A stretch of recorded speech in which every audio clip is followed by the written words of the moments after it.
ચોક્કસ TATHS higher સેકન્ડરીની પરીક્ષા માટે ધોરણ 11 મનોવિજ્ઞાનના દ્વિતીય પ્રકરણ અભ્યાસ પદ્ધતિઓમાંથી આગળના 5 અત્યંત મહત્વના પ્રશ્નો 6 થી 10 અને તેની ઊંડાણપૂર્વક સમજૂતી નીચે મુજબ છે.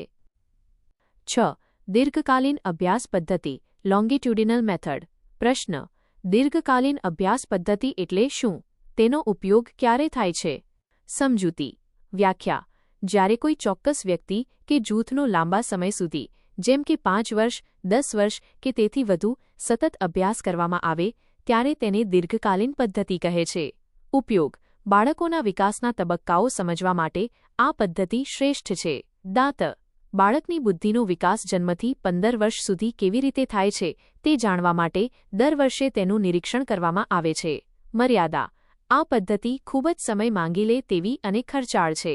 ક્યારેક પ્રયોગપાત્ર વ્યક્તિ અભ્યાસ છોડી દે અથવા સ્થળાંતર કરી જાય તો સંશોધન ખોરવાય છે. 7. સમકાલીન અભ્યાસ પદ્ધતિ ક્રોસ સેક્શનલ મેથડ. પ્રશ્ન: સમકાલીન અભ્યાસ પદ્ધતિ દીર્ઘકાલીન પદ્ધતિ કરતાં કઈ રીતે અલગ છે? સમજૂતી. વ્યાખ્યા: આ પદ્ધતિમાં લાંબા સમય સુધી રાહ જોવામાં આવતી નથી, પરંતુ એક જ સમયે અલગ અલગ ઉંમરના વિવિધ જૂથોનો અભ્યાસ કરવામાં આવે છે. ઉદાહરણ: જો આપણે 5, 10 અને 15 વર્ષના બાળકોના સામાજિક વિકાસનો અભ્યાસ કરવો હોય તો દીર્ઘકાલીન પદ્ધતિમાં 10 વર્ષ લાગે, પરંતુ સમકાલીન પદ્ધતિમાં આ ત્રણેય ઉંમરના અલગ અલગ બાળકોના જૂથો લઈ એક જ સમયે અભ્યાસ પૂરો કરી શકાય છે. ફાયદો: તે સમય અને શક્તિ બચાવે છે, જો કે તેમાં પેઢીગત તફાવતો કોહોર્ટ ઇફેક્ટ્સ આવવાની શક્યતા રહે છે. 8. પ્રાયોગિક પદ્ધતિ અને તેની વ્યાખ્યા એક્સપેરિમેન્ટલ મેથડ. પ્રશ્ન: પ્રયોગ એટલે શું? મનોવિજ્ઞાનમાં તેનું મહત્વ સમજાવો. સમજૂતી. વ્યાખ્યા: ટીચેનરના મતે પ્રયોગ એટલે નિયંત્રિત પરિસ્થિતિમાં કરવામાં આવતું નિરીક્ષણ. મહત્વ: મનોવિજ્ઞાનને વિજ્ઞાનનો દરજ્જો આ પદ્ધતિને કારણે મળ્યો છે. પ્રયોગ દ્વારા જ આપણે કાર્યકારણ સંબંધ કોઝ એન્ડ ઇફેક્ટ સ્થાપિત કરી શકીએ છીએ. પ્રયોગમાં સંશોધક પોતે પરિસ્થિતિ ઊભી કરે છે અને ચલો વેરિયેબલ્સમાં ફેરફાર કરી તેની અસર તપાસે છે. 9. પ્રયોગના જૂથો પ્રાયોગિક જૂથ અને નિયંત્રિત જૂથ.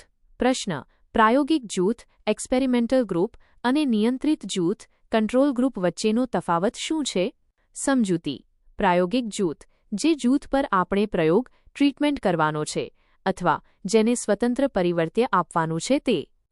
દાંત જે વિદ્યાર્થીઓને નવી પદ્ધતિથી ભણાવવામાં આવે છે. નિયંત્રિત જૂથ આ જૂથને કોઈ ટ્રીટમેન્ટ આપવામાં આવતી નથી. તેનો ઉપયોગ તુલના કમ્પેરિઝન માટે થાય છે. દાંત જે વિદ્યાર્થીઓને જૂની પદ્ધતિથી જ ભણાવવામાં આવે છે.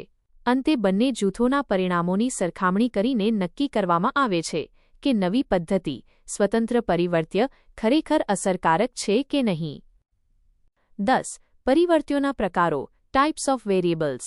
પ્રશ્ન: પ્રયોગ પદ્ધતિમાં નિયંત્રિત પરિવર્ત્ય કંટ્રોલ્ડ એક્સ્ટ્રેનિયસ વેરિયેબલનું શું મહત્વ છે? સમજૂતી. સંશોધનમાં સ્વતંત્ર અને આધારિત પરિવર્ત્ય સિવાય પણ ઘણા પરિબળો હોય છે જે પરિણામને અસર કરી શકે છે. આને બાહ્ય પરિવર્ત્યો કહે છે. મહત્વ: જો આ બાહ્ય પરિવર્ત્યો દાંત, ઘોંઘાટ, થાક, પ્રકાશને અંકુશમાં રાખવામાં ન આવે તો પ્રયોગનું પરિણામ ખોટું આવી શકે છે. પ્રયોગની સફળતાનો આધાર આ પરિવર્ત્યોને કેટલી સચોટતાથી નિયંત્રિત કરવામાં આવ્યા છે તેના પર રહેલો છે.